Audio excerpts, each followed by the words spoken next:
nós vamos ver a extraterritorialidade, que ela pode ser incondicionada, pode ser condicionada e pode haver também a hipercondicionalidade. Tudo no artigo 7º do Código Penal. Todos os entendimentos que eu vou trazer aqui são respaldados pela doutrina mais moderna, atualizada da legislação. Uma coleção de jurisprudências dos tribunais superiores, como os tribunais superiores vêm julgando casos concretos em relação à extraterritorialidade. Para que tudo isso? Para que você possa, quando chegar ao seu conhecimento, um caso concreto, que você faça, alinhe a teoria à prática, ao dia a dia. Isso é muito importante. E sempre vou estar dando aqui dicas do que cai em prova de concurso. Prova de concurso, prova da OAB. Então, o que as bancas examinadoras, elas mais cobram. E o ponto fundamental das cobranças das bancas, e tem muito desse tema no artigo 7º do Código Penal, são as exceções. Banca examinadora não gosta de regra. Banca examinadora, ela trabalha com as exceções. Por isso, você tem que ficar tão atento. Na aula passada, nós começamos a ver a extradição, a extraterritorialidade, trazendo a extradição como a possibilidade do sujeito estar em um país e, assim, através desse instituto jurídico, um país que tem soberania, ele solicita a outro país soberano que entregue essa pessoa. Esse país requerido, ele pode ou não enviar. Por quê? Porque é uma questão política. A extradição, ela vai ter pertinência quando o sujeito já está com um mandado de prisão ou com uma sentença penal condenatória em definitivo a cumprir. Então, o país já está chamando ele, olha, venha para cá que você vai cumprir sua pena. Venha para cá que você vai ficar preso, esperando, aguardando a sentença penal condenatória. E o Brasil, ele tem diversos acordos internacionais, diversos tratados internacionais de extradição. Se o Brasil não tiver um tratado de extradição com outro país, basta haver um acordo de reciprocidade. No momento em que o Brasil necessita trazer alguém que cometeu um crime aqui, está com mandado de prisão ou com a sentença penal a cumprir. E aí nós vimos alguns institutos também, institutos referidos na lei do migrante, lei de migração, estabelecida em 2017, que há a deportação, a expulsão, deportação quando o indivíduo está com documentação irregular no país, aí ele é deportado. A expulsão quando esse indivíduo ele é inconveniente, quando ele traz algum tipo de ameaça ao país, há a possibilidade de sua expulsão.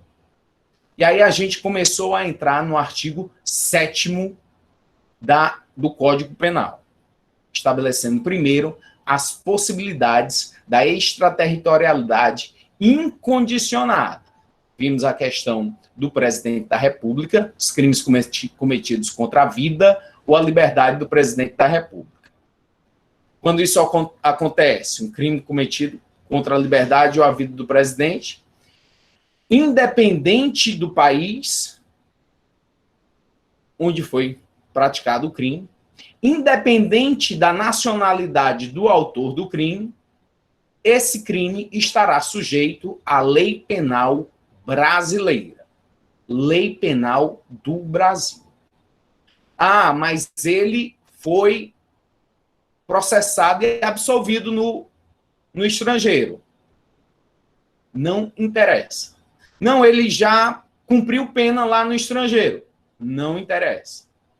Está sujeito à lei penal brasileira, há de haver um processo criminal Ao final, se ele for condenado, passa a ter aqui um título de execução, para ser executada essa pena, para ele cumprir a pena. Professor, mas ele foi condenado lá há 20 anos e cumpriu os 20. E aqui no Brasil ele foi condenado só a 10 anos. Ele ainda tem que cumprir alguma coisa aqui no Brasil? Aí não. O artigo 8º do Código Penal tem a questão da detração. Então, a pena cumprida no estrangeiro será computada quando ela for idêntica. Privação de liberdade lá, privação de liberdade aqui, vai haver a detração, a computação dessas penas idênticas. Se ele já cumpriu 20 lá e aqui eram só 10, não tem mais nada a cumprir. Mas se fosse o inverso, aqui foram 20 anos, lá no outro país 10 anos, ele vem para o nosso país e tem que cumprir ainda 10 anos da pena.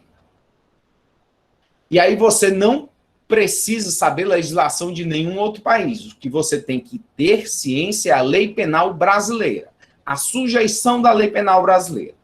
Não importa como esse indivíduo vai vir aqui para o Brasil. Se o Brasil vai pedir a extradição, vai ser negado. Se o Brasil vai botar a Polícia Federal para ir lá e buscar esse indivíduo. Não importa.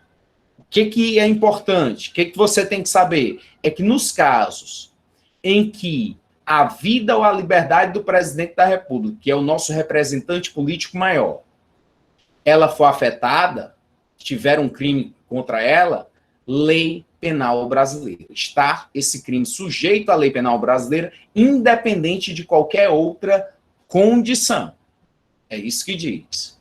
E aí a gente passou para o artigo 7º, inciso 1, a linha B, vimos a A, vimos a B, que se refere à fé pública e ao patrimônio. Vamos lá, apresentação de slides, para você poder visualizar, ficar mais fácil sua interpretação. Alguns slides da aula passada, que nós vimos. Vimos lá o Rodrigo Goulart, foi condenado à morte na Indonésia. O que o Brasil tem a ver com isso? Nada. Ele foi para lá, resolveu cometer crime lá. Indonésia, um país soberano, o Brasil não vai intervir. Não nos interessa esse crime. Não nos afeta, não traz qualquer violação a bens do Brasil. Nem a nossa fé pública, nem ao nosso patrimônio. Ele não tem nenhuma prerrogativa em relação ao Brasil, não é nada. Então, como ele resolveu ir para fora, morar fora, você tem que se ater às leis daquele país.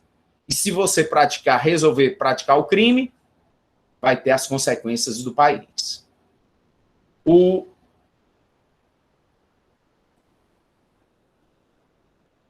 Ronaldinho Gaúcho, outro, que resolveu também praticar crime no estrangeiro, nosso craque, e não interessa se ele é craque, se ele fuma crack, se ele é raparigueiro, não interessa nada.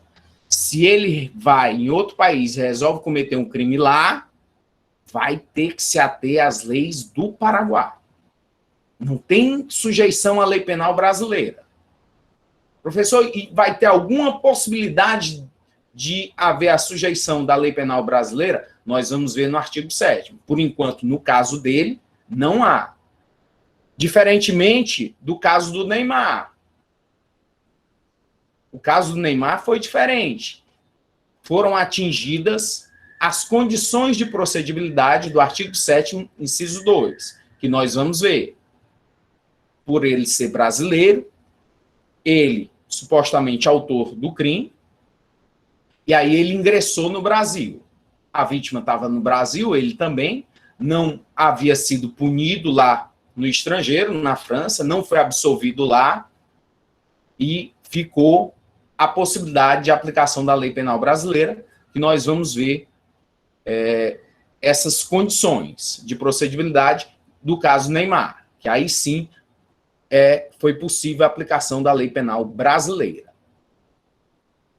No caso do Bruno Galhaço e da Giovana, esposa dele, onde houve a injúria racial em relação à filha deles, a Titi, mas nós vimos que, por força do artigo 6º do Código Penal, que trata do lugar do crime, que esse crime ele ocorreu, de fato, no Brasil. Porque o artigo 6º traz que, para o lugar do crime, tanto faz ação quanto resultado. Como essa brasileira, naturalizada americana, estava lá no Canadá e postou as injúrias raciais, ela teve a ação no Canadá, mas o resultado foi no Brasil, aplicação da lei penal brasileira. Não foi preciso se resolver pela extraterritorialidade. Foi resolvido pelo artigo 5º, que trata da territorialidade. Artigo 6º define que teoria da ubiquidade tanto faz a ação quanto o resultado. O resultado foi aqui no Brasil, lugar do crime, Brasil, sujeição à nossa legislação. Aí nós vimos conceito de extraterritorialidade, vimos no artigo 4º do texto constitucional como o Brasil se porta nas relações de direito internacional, como o Brasil disse para o mundo como ele vai se portar, que ele não vai intervir, que ele vai respeitar a soberania de cada país. Aí começamos a ver na aula passada, a trabalhar com a extradição, conceito da extradição. Vimos alguns casos de extradição que ocorreram aqui no Brasil, como foi o caso do Cachola, do Juan Ramírez Abadia, esse colombiano que foi extraditado para os Estados Unidos e não para a Colômbia, embora ele tivesse praticado os crimes lá, mas como é uma decisão política, o Brasil decidiu enviar para os Estados Unidos. Então, trabalhamos com esse caso, trabalhamos também com o caso do César Batista, e hoje em dia está fácil porque não conseguiu entender, visualizar a explicação, volta lá para o vídeo da aula passada e consegue todas as explicações e onde a gente entrou com detalhes acerca do César Batista, que também acabou tendo a possibilidade de ser extraditado pelo Supremo Tribunal Federal, mas a decisão coube ao presidente da República, ao executivo, e como último ato do governo Lula, ele não permitiu a extradição do César Batista, apesar do Supremo Tribunal Federal ter dado aquiescência jurídica, ter dito, está tudo certo, pode extraditar, mas o presidente da República entendeu que ali se tratava de crime político, e aí não mandou. Mudança de governo, Michel Temer, ministro da Justiça Tasso Genro, e aí eles adiantaram para que o César Batista fosse extraditado. César Batista abriu o olho, fugiu para a Bolívia. Lá o governo do Evo Morales não quis saber, expulsou o César Batista, a Itália que resolva com ele, e ele agora lá está condenado à prisão perpétua. Vimos alguns julgados do Supremo Tribunal Federal, para entendermos de fato a matéria, a deportação e a expulsão, que eu falei, os seus conceitos, alguns casos, e aí sim entramos aqui no artigo 7º do Código Penal, com a legislação propriamente dita. No artigo 7º, nós temos: ficam sujeitos à lei brasileira, embora cometidos no estrangeiro.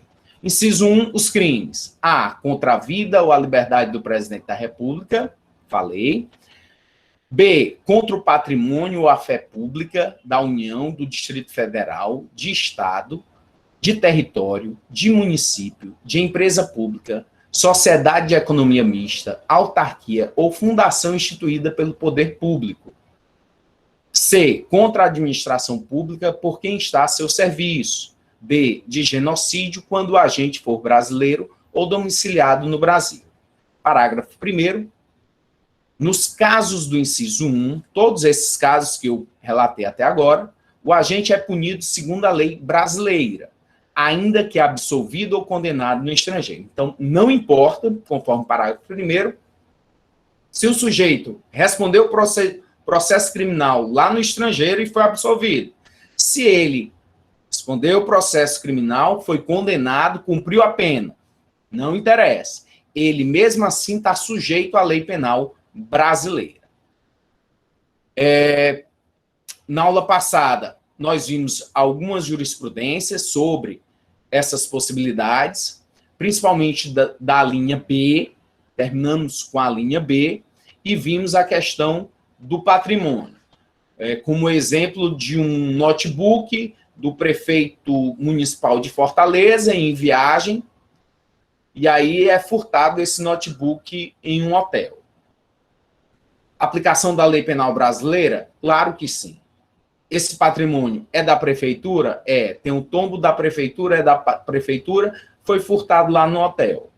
Está sujeito à lei penal brasileira. Professor, mas lá em Miami, nos Estados Unidos, e não vai ter a lei penal americana, eles não vão processar lá, não é suficiente? Não sei, porque eu não conheço a lei americana. Eu não sei os detalhes da lei americana. Eu tenho os detalhes para te dar da lei penal brasileira. Que a lei penal brasileira diz que esse crime está sujeito à lei brasileira. É o artigo 7º, inciso 1, a linha B, que diz isso. Que o patrimônio do município, quando o crime for cometido lá no estrangeiro, é a lei penal brasileira. Então, vai ter que haver o inquérito policial aqui, o processo criminal aqui. Ah, professor, mas isso vai servir para quê? Não sei. Para que vai servir o processo em relação ao furto que aconteceu de um notebook do prefeito de Fortaleza, lá em Miami, praticado por um americano. Mas o que você tem que saber é a teoria. Na teoria, aplicação, sujeição à lei penal brasileira. Só em detrimento de ser um patrimônio e de ser um patrimônio do município, que está aí na a linha B do inciso 1. Fé pública. Na aula passada eu ia dar o exemplo de fé pública nesse slide. E aí eu fui clicar aqui e passou para o outro. Mas o exemplo que eu ia dar em relação à fé pública ia ser desse slide aqui. Um julgado relativo à extraterritorialidade referente a indivíduo que praticou o crime lá no estrangeiro, mas foi sujeito à lei penal brasileira. Vamos lá a esse julgado do Tribunal Regional Federal. Moeda falsa, crime ocorrido no estrangeiro, extraterritorialidade, competência da Justiça brasileira. Que foram os fatos? Narra a denúncia que os réus Joselito e Valdomiro foram trazidos por policiais paraguaios até o posto da Polícia Federal do Brasil, localizado na fronteira, por terem sido apreendidos no Paraguai na posse de 16 notas falsas de R$100 cada uma. Cada nota R$100. Eram 16. Embora, em tese, cometido no estrangeiro, o crime de falsificação de moeda brasileira, que está lá no artigo 289, parágrafo 1º do Código Penal, sob a ótica dos interesses nacionais, ofende a fé pública da União, impondo a extraterritorialidade da lei penal brasileira, presentes as hipóteses do artigo 7º, inciso 1, a linha B, crime contra a fé pública da União. Notem que há um interesse maior, um interesse do Estado, um interesse de proteção, um interesse de defesa do que do nosso patrimônio, da nossa fé pública, do nosso dinheiro. Já pensou lá no Paraguai uma fábrica só de falsificação de cédulas de R$ 100 o dia todo e mandando para cá, mandando para cá, mandando para cá, e a gente tomando conhecimento e não fazendo nada? Não teria o menor sentido. Por isso é que nós devemos defender, devemos proteger nossa fé pública. Devemos proteger nosso patrimônio. E fazemos isso como? Através do direito penal, que é um direito protetivo, que é um direito subsidiário. Vai proteger através da possibilidade de aplicação da norma penal, da lei penal incriminadora, aos indivíduos. E aí eles respondem criminalmente. Exemplo de crime contra a fé pública da União. Esse exemplo foi visto na aula passada de um vice-presidente de um banco que ele praticou corrupção, enganando a Petrobras, que é uma sociedade de economia mista, federal, portanto, está no inciso 1, a linha B do artigo 7º, os crimes praticados contra a sociedade de economia mista, tem dinheiro público brasileiro, mesmo ele tendo sido praticado lá no estrangeiro, fica sujeito à lei penal brasileira por conta do princípio da defesa da proteção que nós temos em relação à extraterritorialidade. Não vou me adeter muito a esse julgado, porque nós vimos na aula passada. Passar para o próximo. Próxima possibilidade. Nós temos lá os crimes praticados por funcionário público, em nome da administração pública, lá fora, que está sujeito. Nós temos também a linha D. Ficam sujeitos à lei brasileira, embora cometidos no estrangeiro, inciso 1, os crimes de genocídio, quando o agente for brasileiro ou domiciliado no Brasil. Portanto, o crime de genocídio, independente do indivíduo ser absolvido ou condenado lá fora, sendo o agente, o autor, brasileiro, ou que ele tenha domicílio aqui no Brasil, que ele esteja aqui no Brasil, nós podemos, sim, fazer com que esse indivíduo fique sujeito à lei penal brasileira, que haja o processo criminal contra ele. Mas o que vem a ser, então, o genocídio? Vamos à doutrina. Genocídio é o extermínio, no todo ou em parte, de grupo nacional, étnico, racial ou religioso, matando ou causando lesão grave à integridade física ou mental de seus membros, submetendo o grupo deliberadamente a condições de existência capazes de proporcionar-lhe a destruição física integral ou parcial, adotando medidas destinadas a impedir nascimentos no seio do grupo, bem como efetuando a transferência forçada de crianças do grupo para outro grupo. Então, lá na Alemanha nazista, nós vimos muito essa questão de genocídio, mulheres que eram obrigadas a praticar aborto, pessoas que eram transferidas de um grupo para outro de forma forçada. E aí tem os antecedentes também lá em Ruanda, na ex-Iugoslávia, Sérvia. Todas essas questões que afetam toda a humanidade, da justiça, princípio da justiça universal, todo país tem que se importar com o ser humano, com o bem-estar do outro, da pessoa humana, e aí caracteriza o genocídio. Então, fica sujeito à lei penal brasileira esse crime de genocídio. Professor? Oi. Eu acho que vale lembrar, para quem está assistindo, que aí diz que ele é domiciliado, ele fica sujeito se ele for brasileiro ou domiciliado no Brasil. Então, ele pode ser estrangeiro, ele sendo domiciliado no Brasil, ele também vai responder, né? Isso, perfeito. Vale lembrar que domicílio é diferente de casa. Se ele tiver uma casa no Brasil e ele não vivendo, não tendo o âmbito de a vontade de ficar naquela casa, não é domicílio. Foi o que a gente viu em civil. Excelente colocação, Gabriel. Parabéns. Por isso você é meu aluno nota 10. Show de bola. Isso mesmo. Tem razão, Gabriel. Basta, independente da nacionalidade, seja ele brasileiro ou seja ele estrangeiro, tendo ele domicílio no Brasil, estando aqui no Brasil, é possível a sujeição à lei penal brasileira por esse crime tão bárbaro que é o genocídio. Infelizmente, ainda acontece muito essa questão do genocídio, e até aqui no Brasil também tem acontecido em relação aos índios, as tribos indígenas, que há necessidade de apuração, mas aí é outra conversa. Senão a gente vai entrar aqui em política. A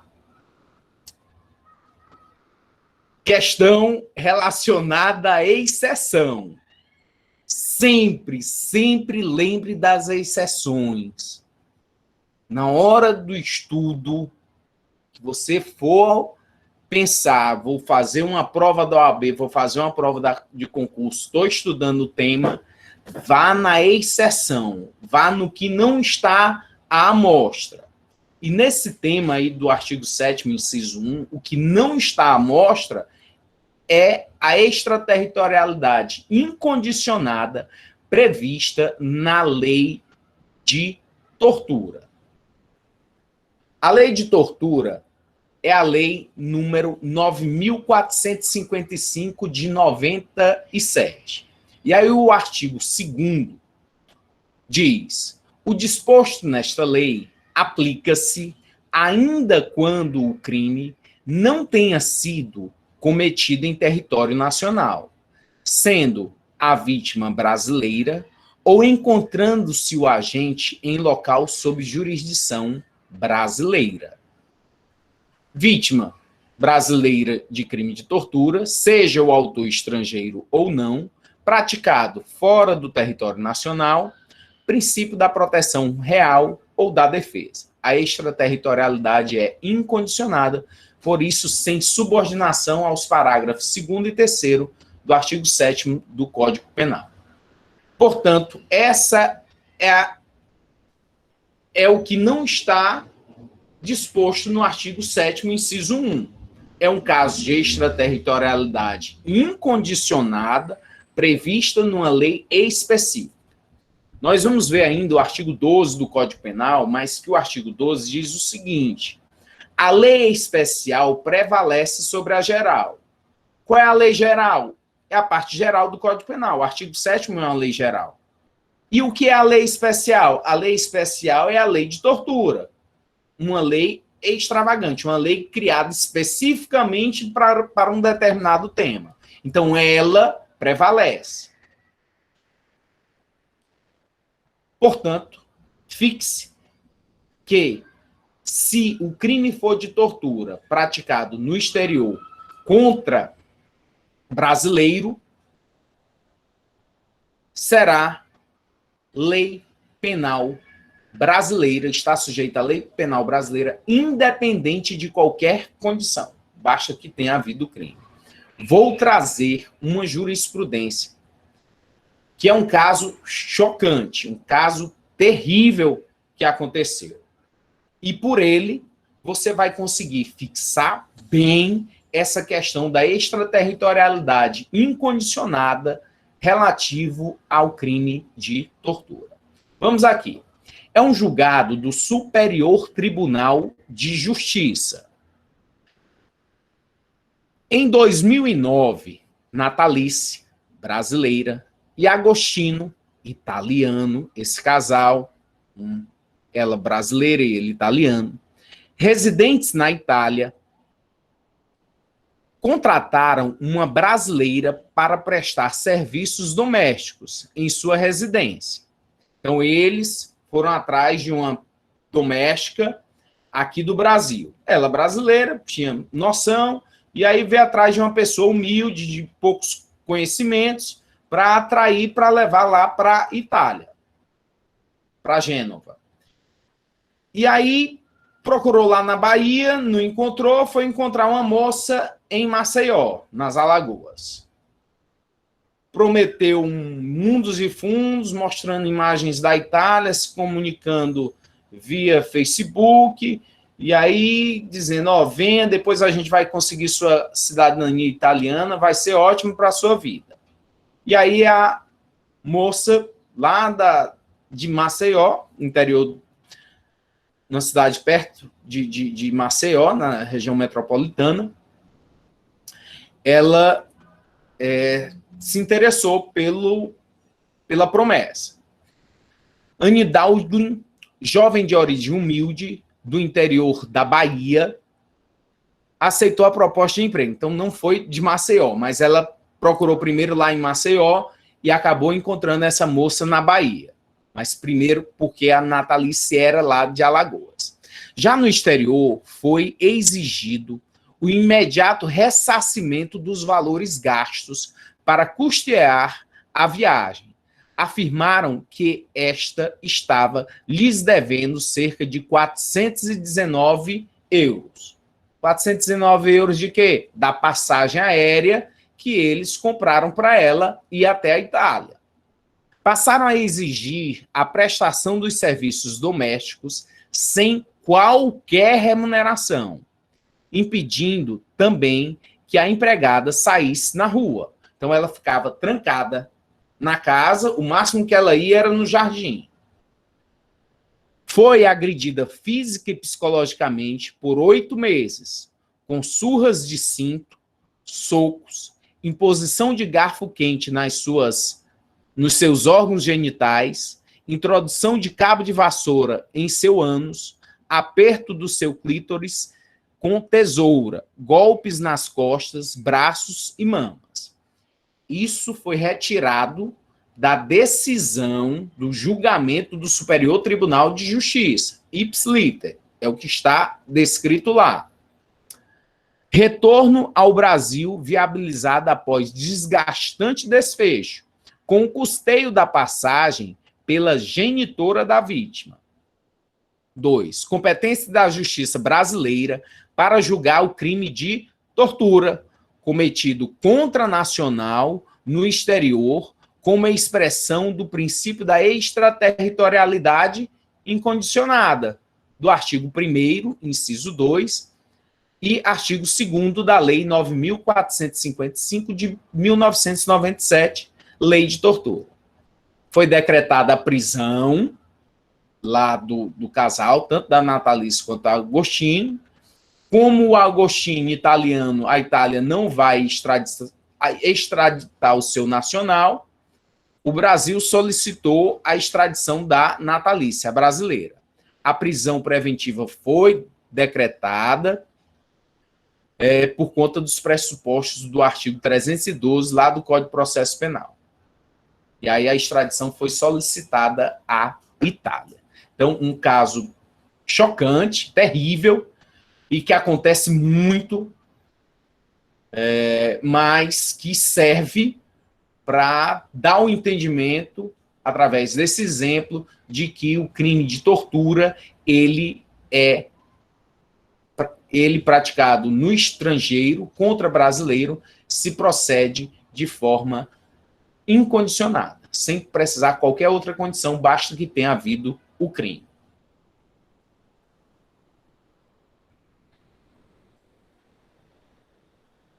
Gabriel está perguntando se lá não tem pena de morte. Na Itália tem. Não, pena de morte não. Lá tem prisão perpétua. Lá tem prisão perpétua na Itália, mas não tem pena de morte, pelo menos não como regra. Só se tiver como exceção. Aqui, como no Brasil, nós também temos a exceção, que nós temos pena de morte, mas só em caso de guerra declarada. Professor, se essa empregada tivesse obtido a cidadania dela na Itália, o Brasil também ia penalizar a mulher lá? Excelente pergunta, Gabriel. Sim, a não ser que ela tivesse abdicado formalmente da nacionalidade brasileira. Aí o Brasil não teria como interferir. Se ela teve outra nacionalidade, adquiriu outra nacionalidade, ótimo.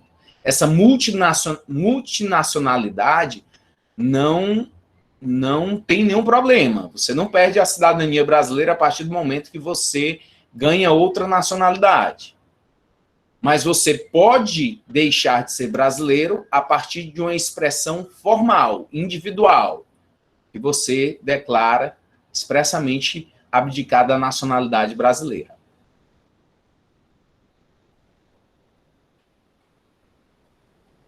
Ok? Respondida a pergunta? Beleza. Vamos aí ao inciso 2. Tem dúvida ainda? Italiano patrão respondeu a lei italiana? Sim, certamente lá na Itália o patrão ele possa ter vindo a responder. Mas não implica a lei penal brasileira ao processo não incluí-lo e, ao final, ele ser condenado e ficar aqui, ó, título executivo de cumprimento de pena, esperando pelo italiano. No dia que ele aparecer aqui, pena a cumprir. No dia que aí ficou esse mandado de prisão, é encaminhado para a Interpol, fica lá vermelho, em relação ao nome dele. Se ele for para outro país, se ele sair lá da Itália, e no outro país checarem que ele tem mandado de prisão, aí encaminha para cá. Ele acaba ficando restrito ao seu país. Porque se ele sair de lá, a Interpol, as organizações das polícias têm essa interligação de constar que um determinado indivíduo está com mandado de prisão. Professor, deixa eu fazer uma pergunta diversa, mas que se assemelha. Se um americano, é comum os americanos usarem muito as armas lá nos Estados Unidos. Os que têm o porte de arma, eles podem viajar, como por exemplo para o Brasil, com a arma, portando a arma? Se o americano, que tem porte legal de arma lá, ele chegar aqui no Brasil com essa arma, ele vai ter que ter um porte de arma aqui no Brasil. Se ele já tiver conseguido essa autorização para portar arma aqui, se a Polícia Federal já tiver dado, ele se credenciou para ter esse porte de arma, beleza.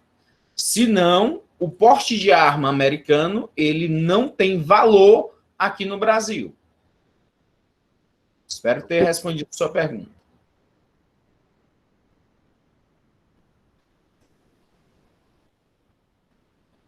Ok? Beleza. Vamos aqui entender o artigo 7º, inciso 2. Pulamos agora para o inciso 2.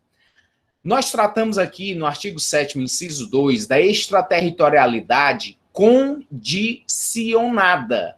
Condicionada. Quer dizer que vão ter condições de procedibilidade. Sem essas condições, não há como sujeitar o indivíduo que praticou um crime lá fora à lei penal brasileira.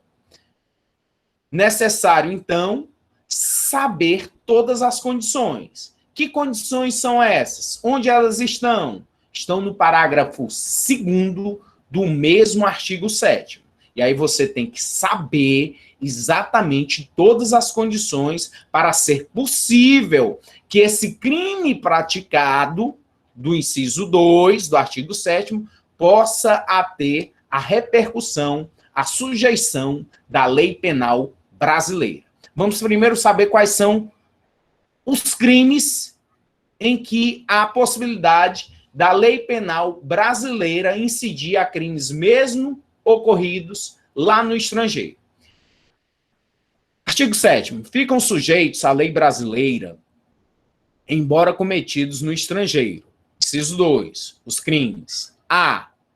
Que, por tratado ou convenção, o Brasil se obrigou a reprimir. Então, o Brasil assina algum tratado, alguma convenção para reprimir certos crimes. Ok? Vamos já ver. B. Praticados por brasileiro. O indivíduo brasileiro praticou um crime lá fora, e aí o que ele resolve fazer? Fugir. E aí ele foge para onde? Para o Brasil. Ah, eu cometi um crime lá na Indonésia. O que eu mais quero na minha vida? Fugir. Claro, eu não vou ficar lá na Indonésia para morrer, para levar chibatada. Eu vou me embora. Vou para onde? Vou para o Brasil. Vou ficar lá impune. Ficar impune? Não, fica não. Por que não fica? Porque o Brasil não quer ser um celeiro de criminosos, de pessoas que cometeram crimes e vieram para cá. Ah, comete crime lá fora e vem aqui para o Brasil ficar charlando, ficar na praia, no bem bom. Não. O Brasil não vai poder extraditar, conforme o artigo 5º, inciso 51 do texto da Constituição Federal. A extradição de brasileiros não é permitida. Então, a gente não pode mandar esse brasileiro lá para fora. Mas ele cometeu um crime lá fora. Não é justo que ele fique aqui no bem bom como um celeiro para criminosos. Nós não podemos permitir. O que é que nós vamos fazer? Não podemos mandar, então vamos fazer com que ele responda criminalmente aqui. Vamos pegar todas as informações do país onde ele praticou o crime, vamos trazer para cá, formalizar um processo criminal, trazer todas as provas e, ao final, o juiz vai sentenciar ou absolvendo ou condenando pelo crime ocorrido lá fora. Então, você já nota que uma das condições de procedibilidade é a entrada do agente, do brasileiro, em território nacional. Se o sujeito que praticou o crime lá fora, ele entra aqui dentro, é a primeira condição de procedibilidade. Ele tem que entrar. É a condição da linha A do parágrafo 2º, que a aplicação da lei penal brasileira depende do concurso dessas condições. Primeira, a entrada do agente em território nacional. Então, os crimes praticados por brasileiro, é possível a aplicação da lei penal brasileira. C, praticados em aeronaves ou embarcações brasileiras, mercantes ou de propriedade privada, quando em território estrangeiro, e aí não sejam julgados. Então, aeronaves e embarcações vão ter a mesma consequência, e elas têm que ser de natureza privada, ou mercantes, que são comerciais, ou de propriedade privada, um navio, uma aeronave a turismo. Vamos analisar cada um desses itens nos slides seguintes. Para facilitar o seu entendimento, a gente separa item por item. Mas vamos já de pronto, pois não? E aquele...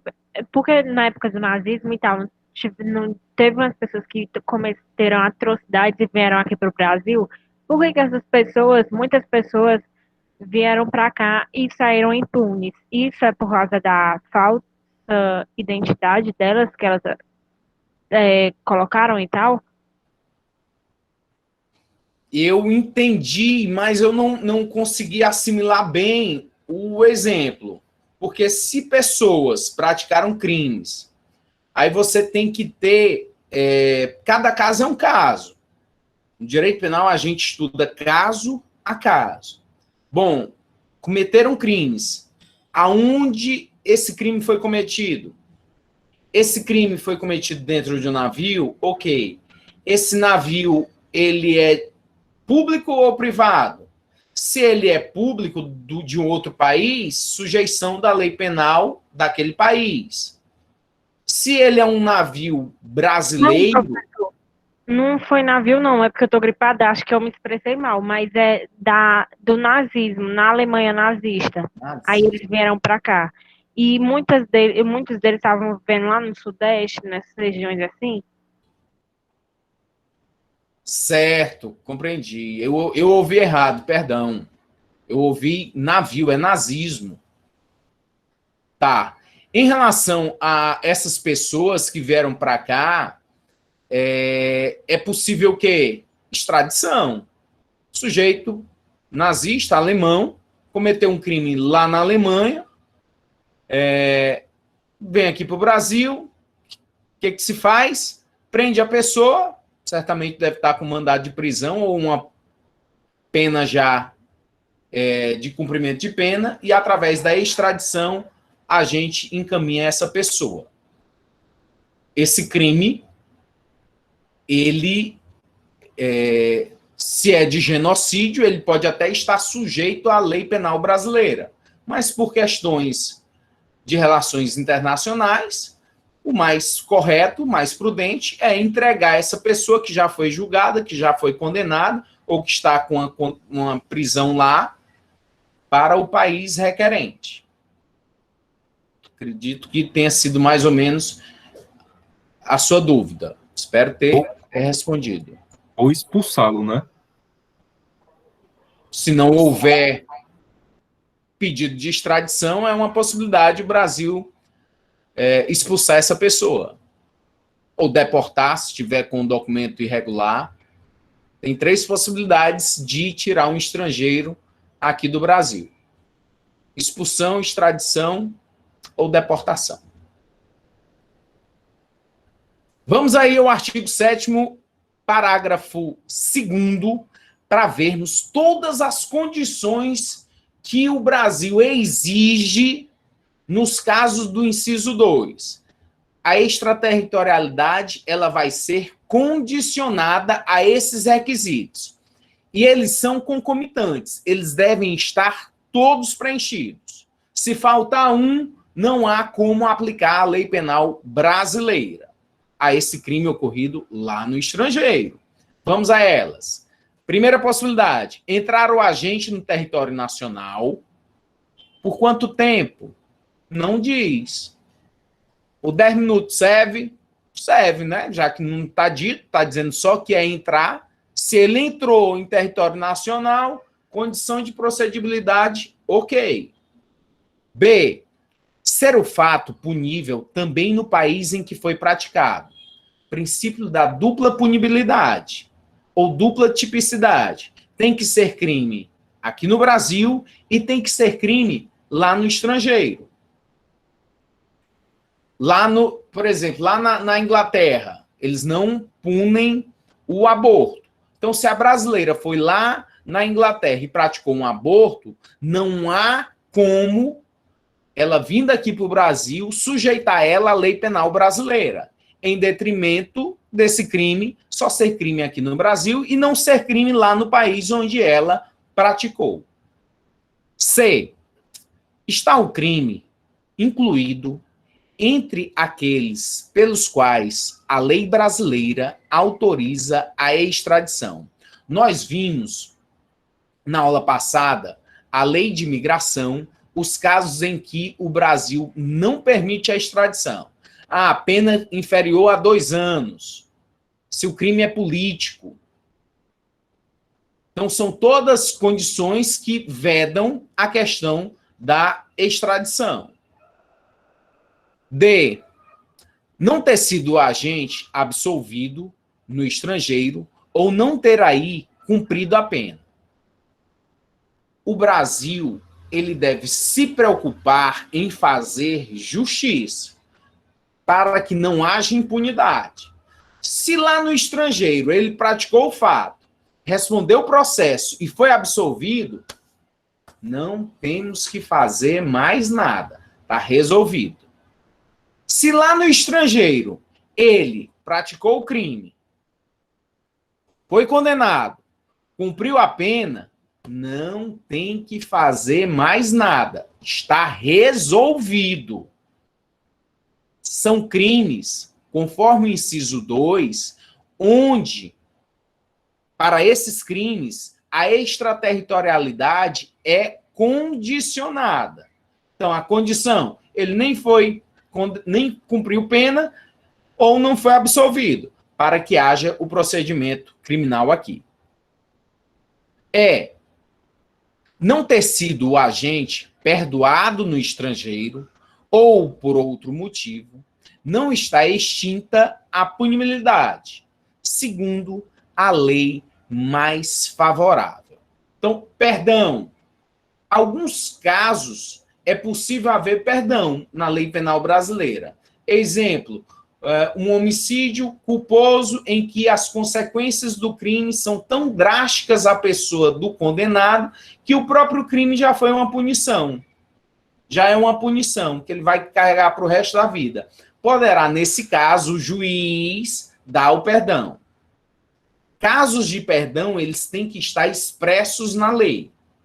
O juiz não pode inventar. É inderrogável a punição pelo crime praticado. O juiz não pode deixar, fiquei comovido com a condição do sujeito, de miserável, de pobrezinho, vou dar um perdão para ele. Não pode, só nos casos expressos.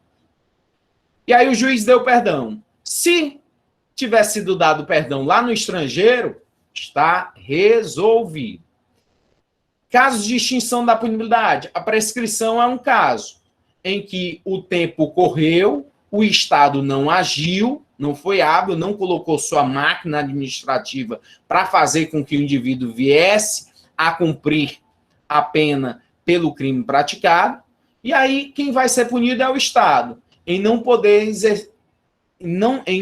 exercer seu ius puniente, seu direito de punir. Então, a prescrição, ela se dá em face do tempo transcorrido e é causa de extinção da punibilidade. Lá pelo artigo 109, nós temos aí uma tabela que trata de em quanto tempo um crime prescreve. A foto aí é da Luísa Brunet, que foi covardemente agredida pelo seu companheiro e foi nos Estados Unidos. Ela veio para cá, para o Brasil, e a partir do momento em que esse companheiro dela entrasse no Brasil, é que teria a condição de procedibilidade para que o crime ficasse sujeito à lei penal brasileira. Enquanto ele não entra no território nacional, é um crime praticado por brasileiro, mas que há necessidade de entrada, de vir aqui para o Brasil. Sem essa condição, não há como sujeitá-lo à lei penal brasileira. Vamos aí, caso a caso, das alíneas do artigo 7º, inciso 2. Então, os crimes, artigo 7º. A, que, por tratado ou convenção, o Brasil se obrigou a reprimir. Quais são os crimes que o Brasil, através de tratado e convenção, ele se obrigou a reprimir? Tráfico de drogas, tráfico de mulheres, pirataria, destruição ou danificação de cabos submarinos, tortura, todos são exemplos de crimes que o Brasil se obrigou a reprimir em tratados e convenções. Basta o crime ocorrido lá fora para ficar sujeito à lei penal brasileira? Não. É necessário que esse indivíduo que praticou o crime de tráfico de drogas, de pirataria, de destruição de cabos, de tráfico de mulheres, de tortura, que ele entre no Brasil. É a primeira condição. Essa condição está onde? Parágrafo 2º, a linha A. E aí, todas as demais condições para essa procedibilidade.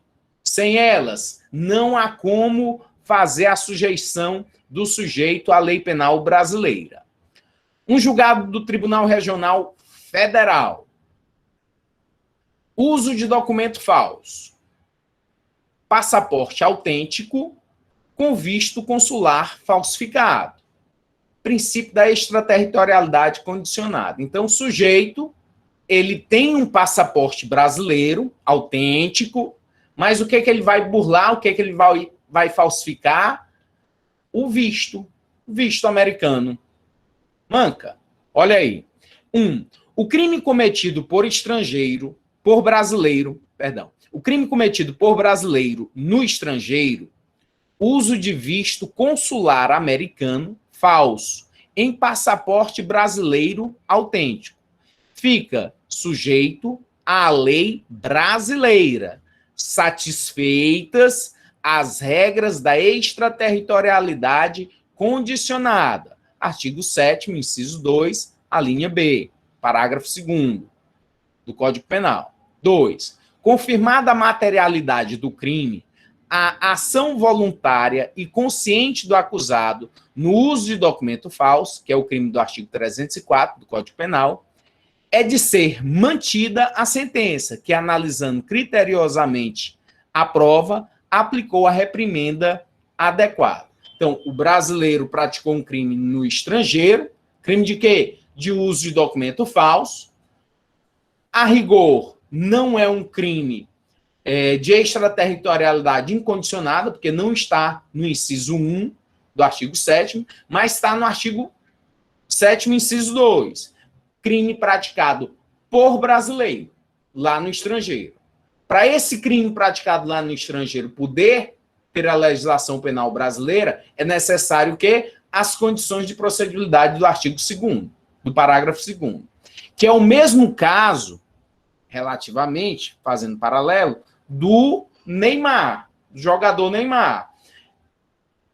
Crime, suposto crime, acusação, praticado por brasileiro no estrangeiro, ele foi acusado de estupro, a Nájila acusou ele de estupro, por ele ter supostamente a estuprado lá dentro de um hotel na França, e aí, condições de procedibilidade, porque não é um crime de extraterritorialidade incondicionada. Praticado por brasileiro, lá no estrangeiro, ele que se resolva por lá. Mas aí, o que aconteceu? Ele veio para o Brasil. A partir do momento que ele veio para o Brasil, foi a primeira condição de procedibilidade. Ele nem foi punido lá, tendo cumprido pena, nem foi absolvido, nem foi perdoado, não tem nenhuma causa de extinção de punibilidade, então tudo para que ele possa vir a responder por esse crime de estupro aqui no Brasil, que é o que foi feito.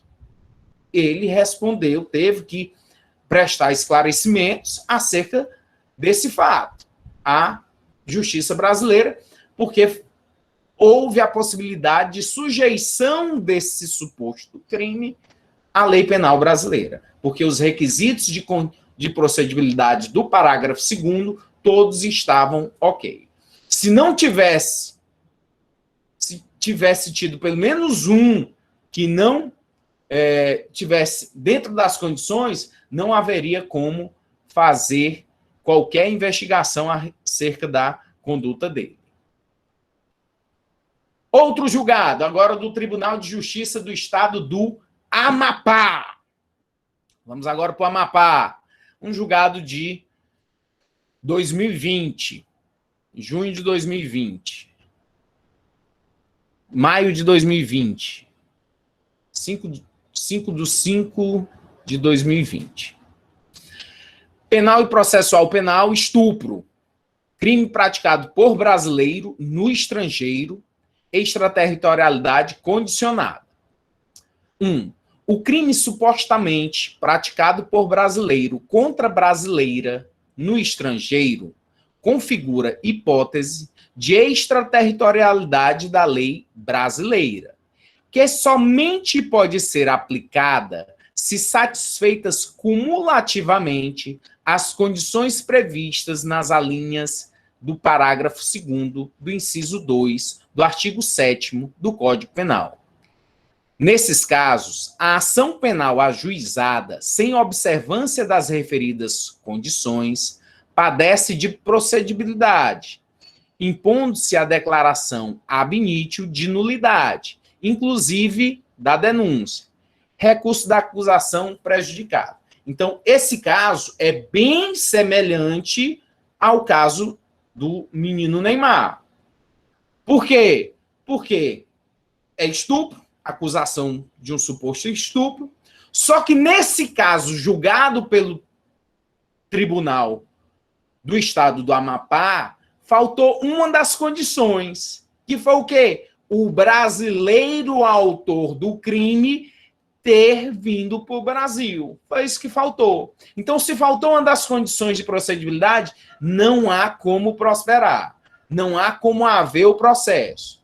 Vai ficar restrito aonde? Aquele país onde houve o crime, que lá haja o procedimento e que haja justiça.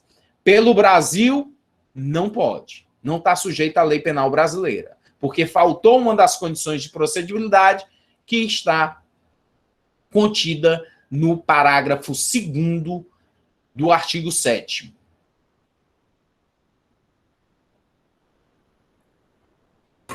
Professor?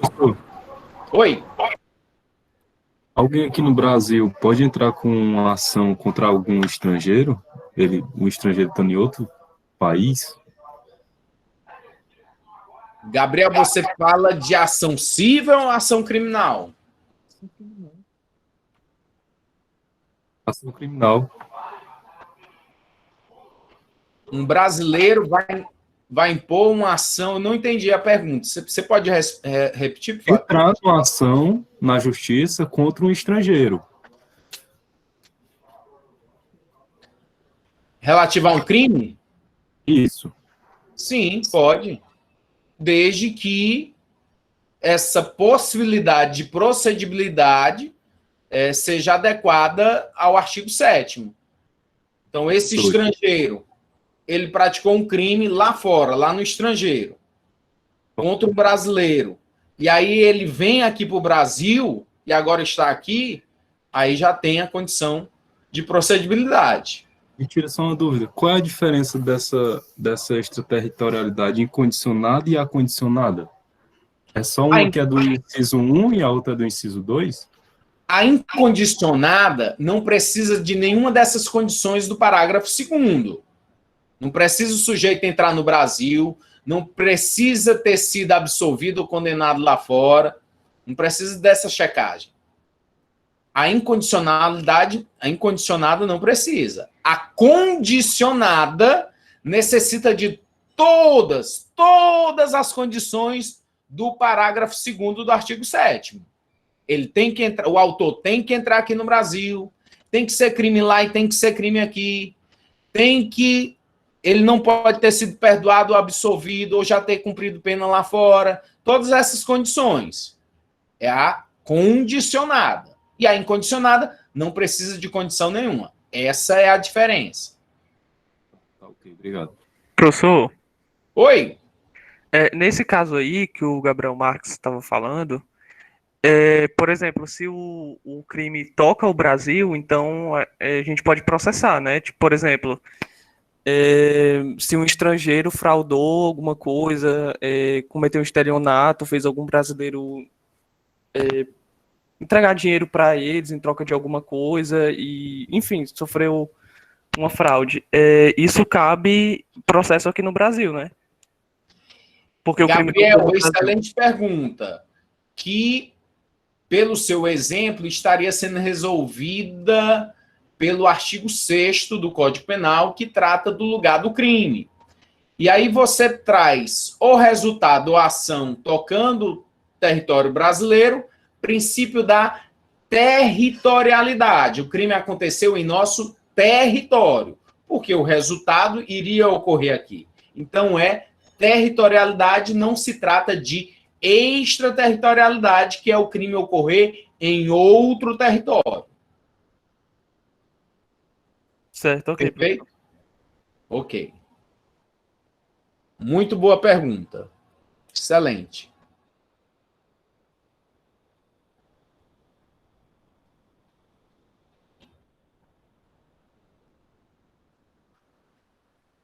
Um exemplo, mais um exemplo.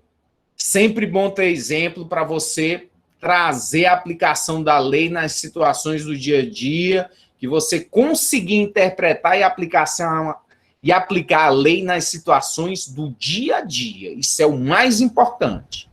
Nesse caso aí do Kevin Spada, esse garoto boliviano que estava no estádio assistindo um jogo da Libertadores, e aí foi atingido por um rojão.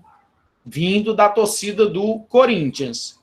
Vários corintianos ficaram detidos lá na Bolívia, respondendo a procedimento criminal na Bolívia, até que um belo dia eles conseguiram vir aqui para o Brasil.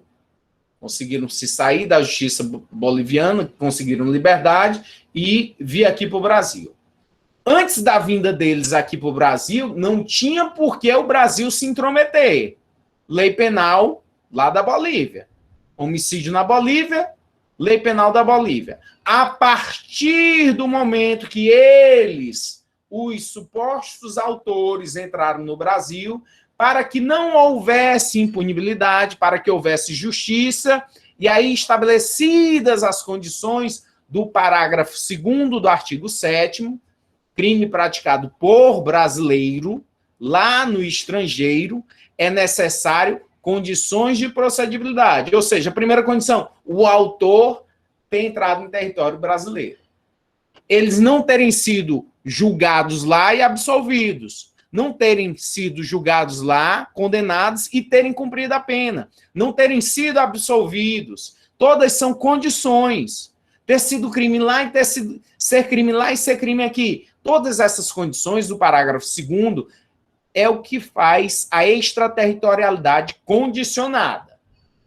E aí foi possível a lei penal brasileira vir a incidir sobre os fatos. Como é que terminou essa história? Um menor, integrante da torcida Gaviões da Fiel, pegou e disse: fui eu que soltei o rojão lá no estádio. Menor. Entendeu? Vai responder o quê? Pelo Estatuto da Criança e do Adolescente, em posição medida socioeducativa, não foi um crime doloso, foi um crime culposo. Então, o menor pegou, disse, fui eu, fica de bem com a galera, todo mundo se safa e tá resolvida a história. Fácil, né? Impunidade tremenda. Professor.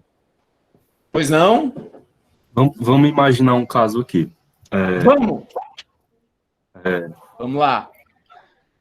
Um casal, um morava nos Estados Unidos e a mulher era brasileira. Eles tiveram um filho, se separaram, ela veio aqui para o Brasil e o menino é brasileiro. Porém, o pai dele mora nos Estados Unidos. Eventualmente, a mãe desse garoto morreu e ele teve que ir morar com o pai. O pai o agredia, fazia, né, psicologicamente, fisicamente, e teve um dia que ele matou o pai. Esse garoto menor de 16 anos. E aí, ele vai responder pela lei lá dos Estados Unidos. O Brasil não pode intervir em nada, mesmo ele não sendo considerado cidadão lá, ele sendo brasileiro.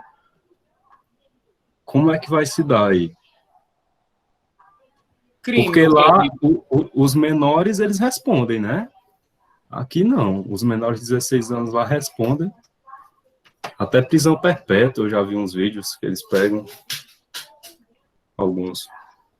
Perfeito, Gabriel. Obrigado pela participação, pela pergunta, sempre trazendo exemplos aqui que a gente pode debater e ter uma melhor compreensão da matéria. Gabriel, se o indivíduo, mesmo ele tendo a menor idade, ele pratica um fato descrito como crime lá no estrangeiro, ele está sujeito à lei daquele país. Como se ele tivesse praticado o fato aqui no Brasil, estaria sujeito à nossa legislação, que é o Estatuto da Criança e do Adolescente, e teria o menor que responder pelo seu ato. Não é um sistema de impunidade aos menores. Há um sistema de proteção, porque entende-se que o menor de 18 anos, ele não atingiu ainda, ele não tem o discernimento necessário para compreender a ilicitude dos seus atos. Portanto, não se impõe pena, se impõe medida socioeducativa aos menores aqui no Brasil. É o que eu sei de lei penal, é a brasileira. Eu não sei como eles tratam, lá os americanos, em relação a um crime de morte praticado por um menor. Eu devo ter visto alguns vídeos, alguns filmes, algumas matérias de eles tratando crianças como pessoas que, independente da idade, com sanções bem severas. Mas o crime que você está descrevendo, ele ocorreu nos Estados Unidos, legislação americana, e a gente não se mete, porque esse menor não tem imunidade diplomática, esse menor não é o presidente da República, esse menor não tem porquê a lei penal brasileira se intrometer. O nosso princípio no artigo 4º da Constituição Federal é não intervenção. A gente não vai intervir nos outros países. Certo?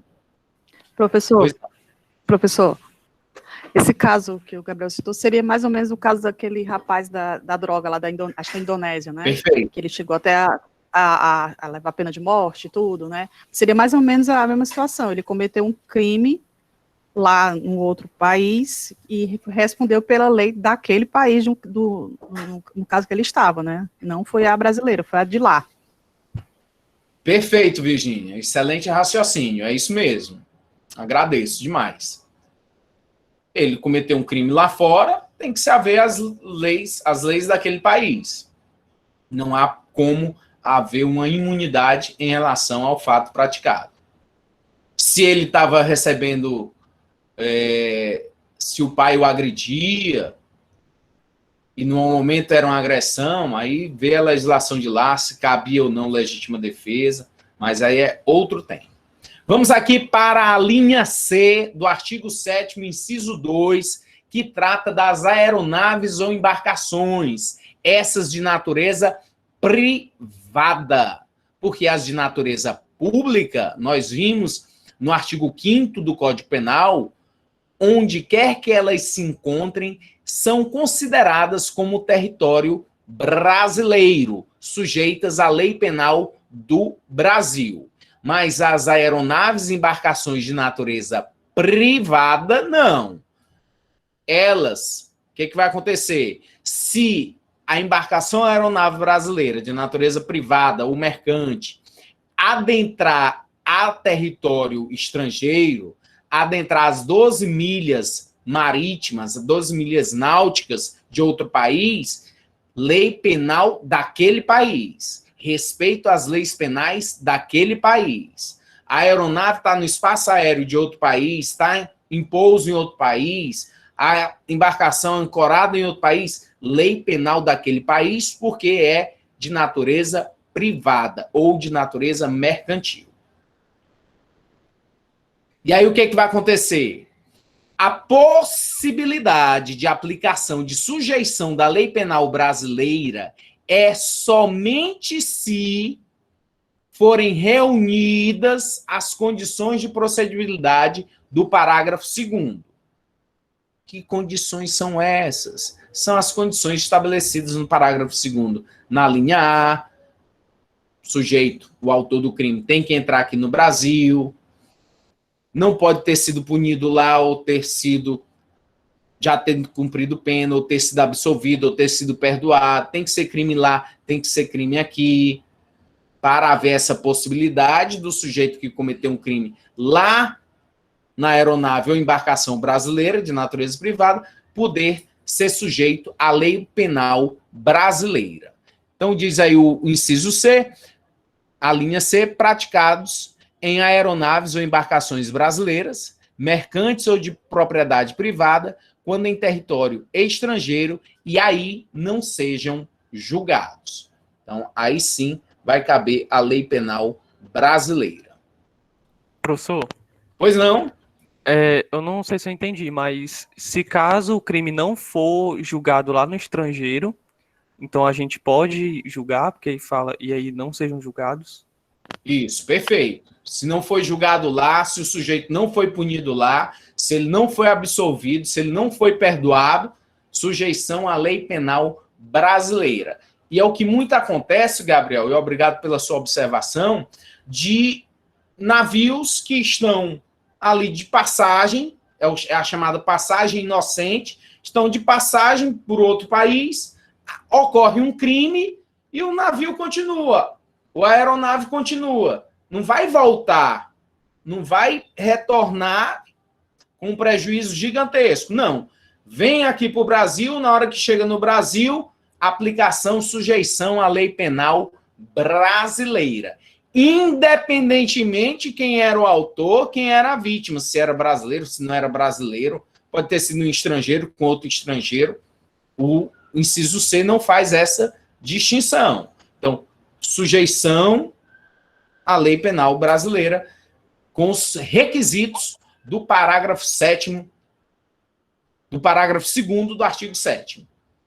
Ok, obrigado. Nesse caso, não se olha onde é que, porque as embarcações e as aeronaves, elas são registradas, né? Por exemplo, uma aeronave pode ser registrada aqui no Brasil e viajar para o exterior. Se ocorre um crime lá e essa aeronave é registrada aqui no Brasil, não cabe à lei do Brasil?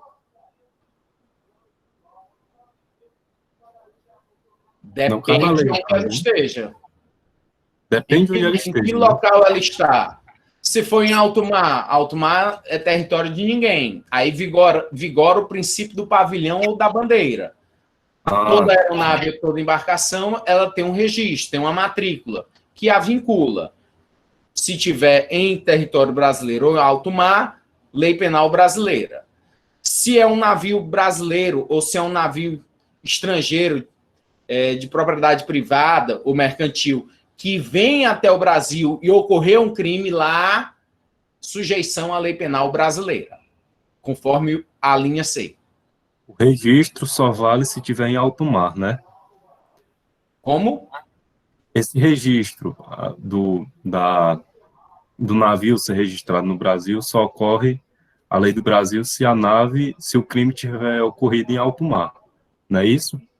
Aí que vai se verificar a bandeira de onde era o navio, o avião, né? Onde não é território de ninguém. Lá é que vai ver isso da bandeira, da nacionalidade do veículo, né? Da aeronave ou do navio, das embarcações. Em alto mar, território de ninguém, vai se portar pelo princípio do pavilhão ou da bandeira, onde o navio ou a aeronave tenha matrícula. E aí é a lei daquele país. É um Se princípio, estiver né? em outro país, se está em outro país, aí há a possibilidade de aplicação da lei daquele país. No caso da linha C, do inciso 2, artigo 7º, essa possibilidade de lá não ter sido julgado. E aí estão passando, estão retornando para cá, para o Brasil, sujeição da lei penal brasileira.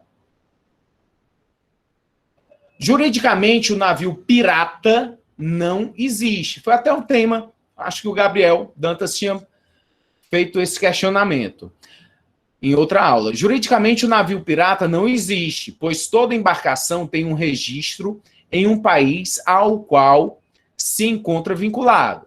Assim, estando tal navio em alto mar, esse país ou seu registro é o competente para julgar qualquer crime que ocorra dentro dele.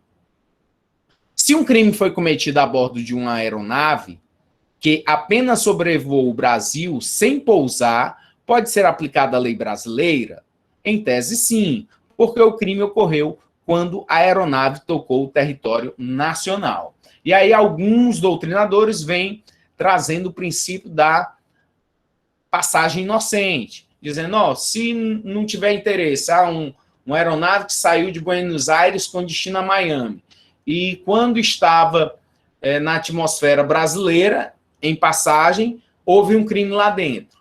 Teoricamente, caberia a lei penal brasileira porque foi em nosso território, mas pelo princípio da passagem inocente é algo que não vai nos importar, não vai ter nada de resquícios de consequência em relação a esse crime, seria um crime que não precisaria incidência da lei penal brasileira. Vamos à última possibilidade de aplicação da lei penal brasileira ao crime cometido no estrangeiro. Agora nós tratamos da hipercondicionalidade. Por que hipercondicionalidade? Em detrimento de, além dos requisitos que nós vimos do parágrafo 2º, que eu já falei diversas vezes, é necessário também os requisitos do parágrafo 3º. Vamos ao parágrafo 3º. Artigo 7º. Ficam sujeitos à lei brasileira, embora cometidos no estrangeiro. Então, o crime foi praticado lá no estrangeiro, mas vai ficar a cargo da lei brasileira. Parágrafo 3º. A lei brasileira aplica-se também ao crime cometido por estrangeiro contra brasileiro fora do Brasil, se reunidas as condições previstas no parágrafo anterior. A linha A. Não foi pedida ou foi negada a extradição. B. Houve requisição do ministro da Justiça. Adotou-se o princípio da proteção. Condições previstas no parágrafo 2º. E A, que é do parágrafo 3º, não foi pedida ou foi negada a extradição, pois a concessão da extradição inviabiliza o prosseguimento da ação penal instaurada no Brasil. B. Houve requisição do ministro da Justiça, posto que a instauração da ação penal pública depende de requisição do ministro da Justiça. O caso Jean Charles de Menezes era um brasileiro que morava lá na Inglaterra e era um momento muito conturbado de terrorismo, e o Jean Charles estava indo para o seu trabalho, imigrante com documentação irregular, ele com a mochila, foi pular uma catraca lá do metrô. Haviam alguns policiais ingleses monitorando ele, vigiando ele, e no momento que os policiais viram ele passando e correndo, ele, com medo dos policiais, achando que era por conta de ter pulado a catraca, ele se assustou, eles também se assustaram e atiraram nele, pensando que ele tivesse ali com alguma bomba, algum explosivo dentro da sua mochila. Acabou sendo morto. É um crime praticado por estrangeiro, um policial inglês, contra um brasileiro. É possível a aplicação da lei penal brasileira? Sim. A partir do quê? Das condições de procedibilidade do parágrafo 2º e das condições de procedibilidade do parágrafo 3º. Hipercondicionalidade. E essas condições? Não foi pedida ou foi negada extradição, claro. Como é que, se a gente não vai pedir, se ele não vai vir, não tem sentido. E requisição do ministro da Justiça em detrimento de ser algo político, uma situação política. Olha aqui esse julgado do Tribunal de Justiça do Distrito Federal. Crime, um crime de estupro de vulnerável, âmbito doméstico e familiar. Crime praticado por estrangeiro contra brasileira no exterior. Ambiente familiar, era um estrangeiro, convivia com a brasileira e seus filhos, e ele estava estuprando uma das crianças. Nos termos do artigo 7º, parágrafo 3º, do Código Penal, crime praticado por estrangeiro contra brasileira fora do Brasil amolda-se à hipótese de extraterritorialidade hipercondicionada, que exige, para a aplicação da lei penal brasileira, o preenchimento das condições necessárias e cumulativas previstas no parágrafo 2º e 3º do referido dispositivo legal, que é o Código Penal. Demonstrada, porém, a ausência de condições específicas de procedibilidade para o exercício da ação penal, mostra-se inaplicável a lei penal brasileira à espécie, impondo-se a nulidade do feito ab initio. Recurso do Ministério Público prejudicado.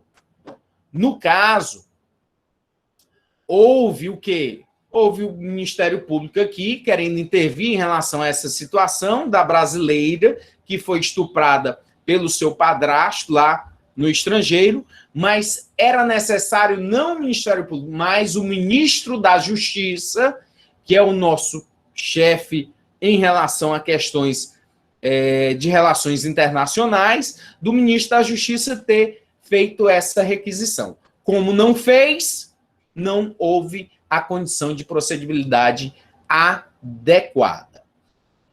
Eu quero agradecer mais uma vez a oportunidade de todos vocês estarem aqui. Até a próxima aula. Vamos estudar o Tribunal Penal Internacional. Obrigado.